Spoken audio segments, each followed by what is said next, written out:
À la page 53 du chapitre 10 de mes notes de cours, on résout un autre problème typique de la physique, de la dynamique des systèmes.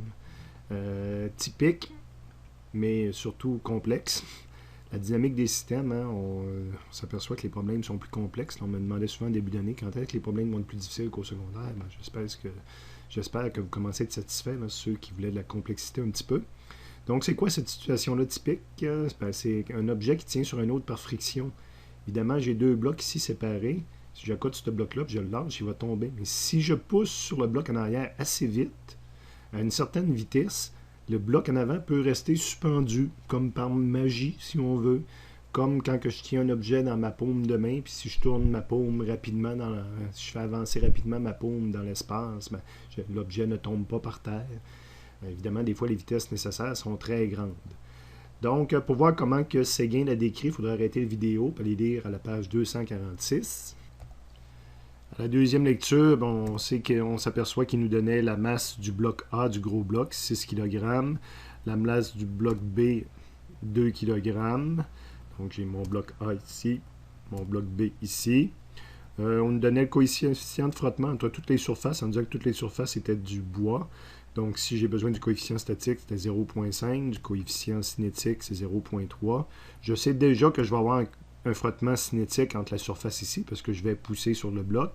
D'ailleurs, on me demande avec quelle force je dois pousser. La force étant ici, pour que le bloc reste en place, ne tombe pas. Okay. Comment je pourrais mettre cette condition-là? Parce que c'est comme mon point d'interrogation est comme lié à la condition de dire le bloc ne tombe pas, le bloc B en avant ne tombe pas. Ben, ça veut dire qu'il ne bouge pas selon Y. Évidemment, il va bouger selon X comme l'autre. Je pousse sur les deux, il va avancer selon X, mais il ne bouge pas selon Y. Donc, une façon de dire, c'est qu'il y aurait une vitesse 0 selon Y. Mais ce n'est pas la vitesse du bloc total, parce que le bloc avance selon l'axe des X. Donc, il faudrait vraiment que je précise que c'est la vitesse du bloc B selon Y est nulle. Ça fait qu'il ne bouge pas en Y. Mon point d'interrogation, c'est une force. En plus, on me donne des coefficients de frottement. Donc, je sais que je suis dans la dynamique. C'est très souhaitable d'aller identifier immédiatement toutes mes forces dans mon système. Je vous rappelle les indices que j'avais commencé à utiliser. Donc, A pour bloc A, B pour bloc B, puis le P pour plancher. Je passe à travers ma liste des forces. Quand je dis je passe à travers ma liste des forces, je le fais souvent avec les étudiants qui viennent me voir à mon bureau. C'est la deuxième page des résumés du chapitre 7, là, le premier chapitre sur la dynamique. À la deuxième page, j'ai comme une liste de toutes les forces qui existent. Et quand je fais un problème, même je ne le dis pas, je passe à travers ça, puis je me demande, est-ce que ça existe, est-ce que ça existe, est-ce que ça existe dans mon problème? Donc, c'est ça que je fais dans ma tête, là, quand je dis je passe, j'identifie mes forces. J'ai donc la liste en arrière-plan. On commence par la force gravitationnelle. Ben, j'ai deux masses, donc je vais avoir la force gravitationnelle du bloc B et la force gravitationnelle du bloc A plus grande parce qu'il est plus pesant. Après ça, on a les forces de ressort, il n'y en a pas. Des forces de tension, il n'y en a pas. Des forces normales, ben oui, il y en a. Il y a des blocs qui sont en contact les uns avec les autres. J'ai le bloc A qui repose sur le plancher, donc je vais avoir une force normale. P sur A. Si j'en ai rien qu'une, je pourrais l'appeler force normale, mais dans ce problème-là, je vais en avoir plus qu'une parce que les deux blocs font contact. Donc, il va y avoir une force normale ici que je n'ai pas dessinée, que je vais dessiner plus tard, mais si je voudrais être rigoureux, je pourrais la dessiner, mais j'aurais une force normale A sur B, puis une force normale B sur A. Puis en même temps, au même endroit, j'aurais des forces de frottement. Parce que qu'est-ce qui fait que le bloc ne tombe pas? Alors qu'il y a FG vers le bas, puis qu'il n'y a rien pour le tenir. Là, sur le bloc B, présentement, j'ai dessiné une seule force. Puis même si je dessinerais la normale, ce serait une force horizontale qui vient pas contrebalancer FG. Donc, c'est un frottement. Évidemment, si ça ne bouge pas, c'est un frottement statique dirigé vers le haut. Donc, j'aurais le frottement statique A sur B, puis le frottement statique B sur A. Fait que j'aurais comme 4 forces là, de dessiner à la jonction ici, mais ce sont des forces internes au système. Souvent, dans un premier temps, ce qu'on dessine, c'est les forces. Puis là, pour moi, le système, c'était l'ensemble des deux blocs que j'ai mis en plus gras. Fait que souvent, on dessine les forces qui existent, qui proviennent de quelque chose d'autre que ces deux systèmes-là. Évidemment, quand je dis A sur B puis B sur A, ben c'est l'objet, c'est le système sur le système. Hein. B fait partie du système, puis A fait partie du système. Tandis que les autres forces que j'ai dessinées quand j'ai écrit force gravitationnelle sur A, ici c'est la Terre sur A, ici c'est la Terre sur B, ici c'est le plancher sur A. Puis il me manque la force de frottement qui est aussi le plancher sur le bloc A. Fait que vous voyez, c'est toujours un objet qui est extérieur à A et B. Tandis qu'ici, c'est des forces internes là, qui impliquent les indices A et B. Est-ce que j'ai dessiné toutes mes choses? Le 0, j'ai pas besoin. MA, MB, c'est fait. Les coefficients de frottement, j'ai mis lui. Puis lui, ben, ça me donne mon deuxième coefficient de frottement, où ce qui a une importance, c'est ici, parce que je veux vouloir que ce soit statique, que ça ne bouge pas. Je m'attends à me référer, à dire je suis selon X, selon Y. Pour l'instant, je pourrais me limiter à ça. Dernière remarque, à la fin de la situation du libellé, on me disait quelle est la force minimale requise. Je l'ai rajouté ici comme indice et ça m'aide à solutionner mes problèmes. Depuis le début de l'année, je viens voir le point d'interrogation, puis je débute mes problèmes avec une formule qui m'aide à trouver ce point d'interrogation-là. Il y a une exception dans le cours, puis ça va être vrai dans les autres cours de physique aussi, que vous risquez peut-être de faire avec moi. Quand je précise que je veux une force minimale ou maximale, des fois je démarre mon problème autrement qu'en regardant le point d'interrogation. Okay? Quand je vois que je cherche minimal ou maximum, je cherche une condition d'égalité à respecter parce que minimal implique pas plus petit que, puis maximal implique pas plus grand que. Donc il y a comme une condition d'inégalité entre les deux. Puis j'essaie de me partir de ça pour démarrer mon problème plutôt que de chercher une formule qui contient la variable là, pour laquelle j'ai un point d'interrogation. Dans ce cas-ci, sur le résumé, j'ai oublié de vous faire mettre quelque chose en jaune qu'on va aller mettre. Je suis dans les résumés du chapitre 10, à l'endroit où on parle du frottement, à peu près dans le milieu, juste un peu avant le milieu. En bas, on parle que le frottement statique va toujours être plus grand que 0. Évidemment, il ne peut pas être plus petit que 0. Puis il ne peut pas dépasser Fs max. Sinon, on tombe dans la physique d'en haut, le frottement cinétique. Donc, il y a comme une condition à respecter ici, que j'ai mis en jaune, la condition de frottement statique que j'appelle. Puis souvent, il y a plusieurs problèmes dans les exercices à faire, ce qu'on fait appel à ce min-max-là. Souvent, je vais partir mon problème en écrivant carrément ça. Je reviens à mon problème et vous allez voir, mon démarrage de problème ici, c'est ma condition de frottement statique. Et quand je commence avec cette stratégie-là, c'est que je vais développer les deux côtés jusqu'au temps de faire apparaître l'équivalent de mon point d'interrogation. Okay? Soit que je vais faire apparaître ma variable qui est en point d'interrogation, soit que je vais avoir des valeurs numériques, puis ça ne me bloque pas non plus. Donc, la force de frottement statique, là, il y a déjà une autre formule que je vais utiliser ici, qui est, bon, FFS reste le même, plus petit, mais ici, je vais définir c'est quoi le frottement statique maximum. On a une formule, je retournerai dans le résumé, là, on a une formule qui dit que c'est μs fois la force normale. Là, j'ai même été un petit peu plus loin qu'écrire juste la formule de physique pure et simple. J'ai commencé à l'appliquer à mon problème. Donc, la force normale, c'est la force normale qu'il y a entre ces deux blocs-là. A sur B ou B sur A, ça donnerait le même résultat. C'est le module qui m'intéresse. Donc, la force de frottement statique maximum est liée à la force normale qui existe entre ces deux blocs-là. Je continue mon développement, FSS, je ne suis pas prêt à le remplacer, puis ça, j'ai une valeur 0.5, mais force normale, je n'ai pas de valeur. Je suis comme bloqué à cet endroit-là. Il va falloir que je trouve des formules pour remplacer ces deux termes-là de chaque côté. La force de frottement statique, je ne l'ai pas dessinée, j'ai dit que c'était les forces ici qui existaient à la jonction entre les deux blocs, puis c'était comme trop petit pour mettre plein d'affaires à cet endroit-là. J'ai redessiné en dessous juste le bloc B, parce que je m'apprête à faire la physique sur le bloc B. Pour isoler mes forces, justement. Fait que là, je vais redessiner juste les forces qui existent sur le bloc B. Donc, j'ai FGB, évidemment. Mais là, le bloc A, à côté, qui n'existe pas, il existe quand même dans les faits, puis il existe par l'entremise des forces qui agissent sur le bloc B. Donc, il y a une force normale qui pousse sur le bloc B, qui provient du bloc A. Et il y a une force qui le tient vers le haut, le frottement statique qui le tient vers le haut. Ça, c'est ma masse B qui est ici. Donc, ce sont les trois forces. Puis là, ça me permet de faire un équilibre entre les deux forces en Y, dire le bloc ne bougera pas. Puis quelqu'un pourrait me dire, elle n'est pas équilibrée. C'est sûr qu'elle n'est pas équilibrée, le bloc va avoir une accélération. D'ailleurs, il y avait déjà une accélération en haut. Les deux blocs ensemble ont la même accélération. Donc, pour pouvoir obtenir FFS, que j'ai ici, que je veux remplacer par quelque chose, ma seule stratégie que je peux prendre pour calculer quelque chose par rapport à FFS, c'est un équilibre selon Y. Donc, je vais faire un équilibre, la deuxième loi de Newton selon Y sur la masse B. Quand je dis équilibre, au lieu de dire deuxième loi, c'est que souvent, quand on entend 0, c'est l'équilibre. L'objet ne bouge pas. Mais je peux toujours prendre la deuxième loi de Newton et dire que le A vaut 0. Qu'est-ce que j'ai comme force selon Y? J'ai plus FFS dans le bon sens, puis j'ai moins FGB dans l'autre sens. Donc, FFS va être égal à FGB. Et je peux remplacer, j'utilise une formule de physique ici, un autre concept de physique qu'on a déjà vu dans le chapitre 8. Je peux remplacer toujours Fg par la valeur de Mg correspondante. Et ça me donne une valeur pour mon terme ici. Je pourrais même mettre des chiffres si je veux, puis avoir un chiffre. De ce côté-là, de l'égalité, c'est réglé, c'est une valeur numérique connue.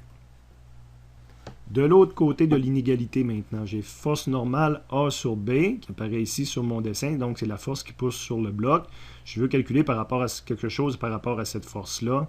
Je n'ai pas le choix, c'est une somme des forces selon X. Évidemment, j'ai fait sur cet objet-là, sur MB. C'est pas égal à 0 dans ce cas-ci, parce que le bloc accélère selon X, puis il y a une seule force, c'est ma force normale A sur B, qui va être égale, la masse, ben, c'est MB, puis l'accélération, ben, c'est l'accélération des deux blocs. Et j'ai une valeur connue pour MB, mais je n'ai pas de valeur connue d'accélération. Donc, je me suis amélioré un petit peu, mais je suis bloqué à cet endroit-là. Ça va me prendre une formule pour calculer l'accélération. Quand j'ai un calcul d'accélération à faire pour un système, on est dans la dynamique des systèmes, la meilleure façon d'obtenir une valeur d'accélération, c'est de faire la physique sur le système au total. D'ailleurs, l'accélération s'applique avec le système, c'est pour ça que j'ai écrit AB, et non pas A sur B ou B sur A. C'est pour dire que c'est l'accélération à la fois du bloc A et à la fois du bloc B. La meilleure stratégie, faire la physique sur l'ensemble du système, évidemment selon X, parce que l'accélération s'exerce selon X, donc deuxième loi de Newton selon X, mais sur l'ensemble du système. Sur l'ensemble du système, j'ai plus F, j'ai moins frottement, puis les forces internes cachées ici ne comptent pas de toute façon. J'en ai une dans ce sens-là, puis j'en ai une qui serait dans l'autre sens, qui annulerait. Donc je n'ai que deux forces. J'ai ma force extérieure, positive, puis j'ai ma force de frottement négative. La masse à considérer, c'est la masse totale, puis c'est l'accélération. Je vais isoler l'accélération dans ça, donc je vais avoir plus F moins FC divisé par masse totale. Je vais regarder si j'ai des chiffres pour tout ça. Le F n'est pas connu, le FFC n'est pas connu, mais j'ai des chiffres pour la masse totale. L'intéressant, c'est que j'ai fait apparaître mon point d'interrogation. Le F qui est ici, là, ça l'est mon F que je cherche une valeur minimum. Fait que tantôt, je vous disais, je développe des deux côtés. Ben, lui, que j'ai pas de chiffre, ça reste mon inconnu. Fait que lui, c'est pas grave que j'ai pas de chiffre. Mais il m'en reste un autre que j'ai pas de chiffre. Quand je rajoute une nouvelle variable, quand je développe, ben, il va falloir que je fasse un step de plus. Le step de plus, ben, c'est qu'on a identifié qu'à cet endroit-là, c'était du frottement cinétique. Donc, il y a une formule pour calculer le frottement cinétique. Donc, on s'en va dans notre résumé, puis on retourne trouver notre formule. Le frottement cinétique, c'est μc fois la force normale. Évidemment, là, il faut prendre la bonne force normale. C'est quelle force qui vient influencer le frottement qu'il y a ici? Ben, c'est la force normale P sur A. Ou A sur P. C'est la même chose. J'aurais préféré écrire ici P sur A. Si vous ne l'avez pas dans votre texte, vous le corrigez. Ça revient au même. Ils ont la même valeur de module. Que je prenne la force ou sa réciproque, ils ont la même valeur de module. Est-ce que j'ai des chiffres pour tout ça? 0.3, mais la force normale A sur P n'est pas connue. Je suis obligé de faire un step de plus. Méchant problème de système, de dynamique des systèmes. Force normale A sur P, c'est la force ici, ou P sur A. C'est A sur P que je préférais au P sur A. C'était correct. C'était A sur P. Excusez. Je divague. Donc, c'est la force qui est ici, qui agit sur le bloc A. Donc, ma façon de le calculer, ça va être justement de faire la somme des forces en Y sur le bloc A. Donc, je l'ai ramené comme il était. Là, excusez ma divagation passagère. Et là, il faut que je trouve une valeur pour ça. Donc, j'ai dit, je faisais la deuxième loi de Newton sur... oh, intéressant. Est-ce que je fais ma somme des forces selon Y sur le bloc A pour avoir la force normale ou sur le système? Je peux la faire sur le bloc A, mais il va falloir que je dessine mon bloc A, que je redessine ces forces-là parce qu'ils agissent toutes sur le bloc A, puis qu'en plus, j'ajoute la réciproque de celle-ci, qui en Y ne causerait pas de problème, mais il faudrait que j'ajoute la réciproque de celle-ci. À toute force existe une réciproque, donc il y aurait un vecteur dessiné vers le bas qui agit sur elle, c'était celle qui agissait sur le bloc B, là il y aurait une force vers le bas qui agit sur le bloc A. Parce que le fait que ce bloc-là soit là, puis il arrive à tenir, ben ça veut dire que ça serait le même effet que si le bloc serait sur le dessus. Les deux blocs ensemble sont plus pesants sur le plancher. Ben, même si le bloc est en avant dans ce cas-ci, Le plancher, il va falloir qu'il tienne les deux blocs. Là, lui, il ne tient pas dans le vide. Donc, il va transférer son poids à l'autre si on veut. Donc, il ne faudrait pas l'oublier. Ou encore, expérience, je fais la physique, la somme des forces en Y sur le système total. Ma force apparaît encore, celle que je cherche. Puis elle compense à la fois les deux forces qui proviennent de la Terre et qui agissent sur les blocs. On va compenser ces deux forces-là. Donc, deux stratégies possibles. L'expérience m'amène à dire je préfère le faire sur la masse totale. Ça ne bouge pas en Y, c'est l'équivalent d'un 0. Et j'ai trois forces, ma force normale vers le haut, qui compense 2 FG vers le bas. J'isole, ma force normale, donc est égale à FGA plus FGP. J'utilise que FG est égal à MG, avec les masses appropriées. Je fais une mise en évidence ici parce que j'ai le G des deux côtés, donc je remets mes masses ensemble. Ça aurait fait l'équivalent de masse totale aussi. D'ailleurs, c'est probablement ce que j'ai écrit sur la ligne d'en bas pour pouvoir le traîner plus facilement dans mes formules. Mais à cet endroit-là, je pourrais calculer un chiffre de toute façon. C'est toutes des données connues. Mais le fait de m'apercevoir que c'est toutes des données connues, j'arrête d'essayer de trouver une nouvelle formule de physique. Là. Je peux les rassembler maintenant dans mon égalité d'en haut ou faire des calculs intermédiaires, là, sauf qu'on va rester bloqué ici que j'aurai toujours un inconnu. Okay? Donc, je vais y aller avec la méthode plus scientifique de dire je vais toutes les regrouper ensemble. Je pense que je ne vous ai rien effacé sur la prochaine page, justement parce que c'est quand même une grosse opération mathématique, mais c'est intéressant de le suivre pour se pratiquer, là, ceux qui ont de la misère avec les manipulations mathématiques, justement. Bon, je vous rappelle ce que je veux faire. Je veux réécrire cette équation-là, puis remplacer dedans tout ce que j'ai trouvé. Okay? Fait qu'il faut la garder en tête. Bon, on va y revenir de toute façon, là. Mais je vais réécrire cette équation-là en utilisant toutes les autres équations que j'ai trouvées en bas. À la page 54, c'est le premier commentaire que j'ai mis là, que je vais mettre toutes ces équations-là, une dans l'autre, jusqu'au temps de me rendre jusque dans la première.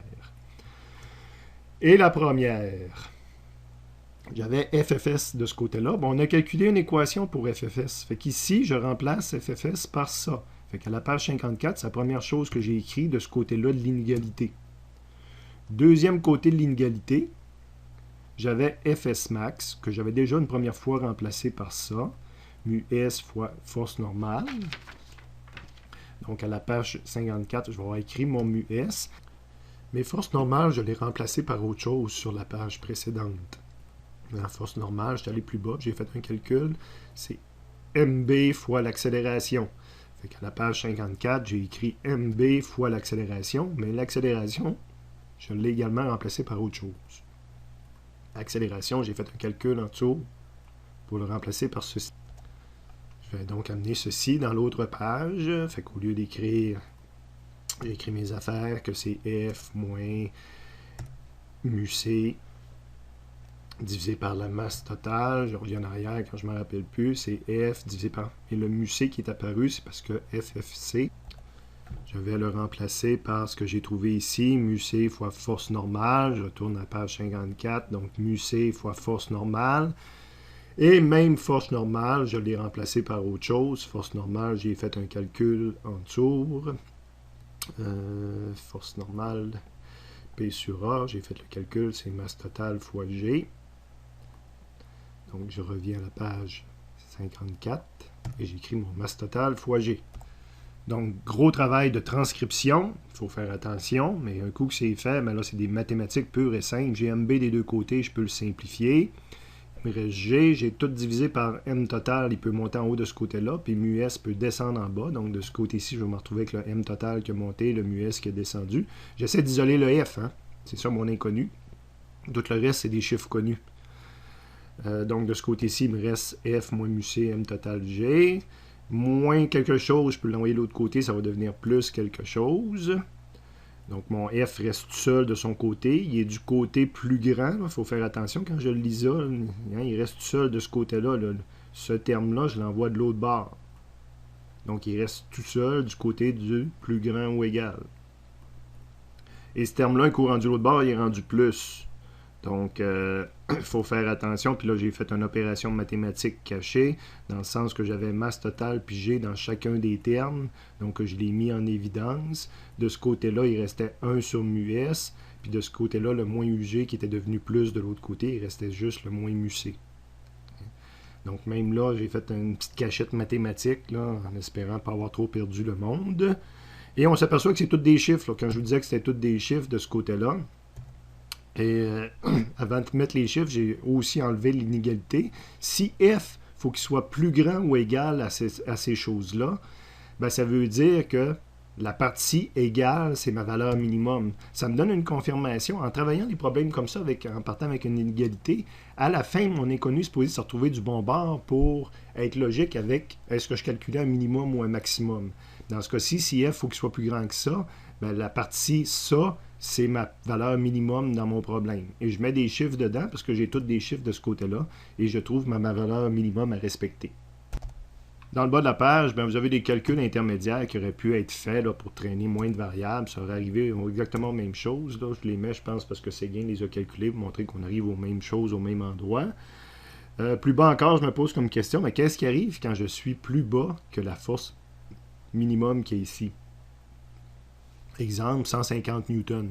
Donc, si jamais ma force est plus petite que la force minimum, par exemple, que ça vaut 150 newtons, ben, si je fais mes calculs intermédiaires, justement, mon accélération, j'ai une formule pour la calculer. Ça va me donner une accélération de 15,81 au lieu de l'accélération que j'avais ici. J'ai une formule pour calculer la force normale entre les deux blocs. Donc, je pourrais calculer la force normale entre les deux blocs. Ça va être 31,62 newtons. Puis, j'ai une formule pour calculer Fs max. Hein, c'est μs fois la force normale, justement. C'est μs fois ce 31-là. Ça va me donner 15,81 de force statique maximum. Ce qui veut dire que pour que le bloc ne tombe pas, il faut que Fs ici soit au moins égal à Fg. Donc, il faut que la force de frottement soit 19,6. Je n'ai pas le choix. Donc, ça me prend 19,6 newtons de force de frottement statique. Donc, ce qui veut dire que ça me prend 19,6 de frottement statique, alors que je peux en supporter 15,81 au maximum. Donc, le frottement statique est plus grand que ce que je peux supporter avant de me mettre à glisser. Ben, je me mets à glisser, le bloc ne tient pas. Fait qu'on voit que si la force est plus petite que la valeur qu'on avait mis, ben, quand on fait le raisonnement inverse au niveau de la physique, ben, le bloc tombe. En bas, j'explique que un coup qui se met à tomber, il y a un processus qui s'enclenche, mais il va toujours continuer à tomber. Là.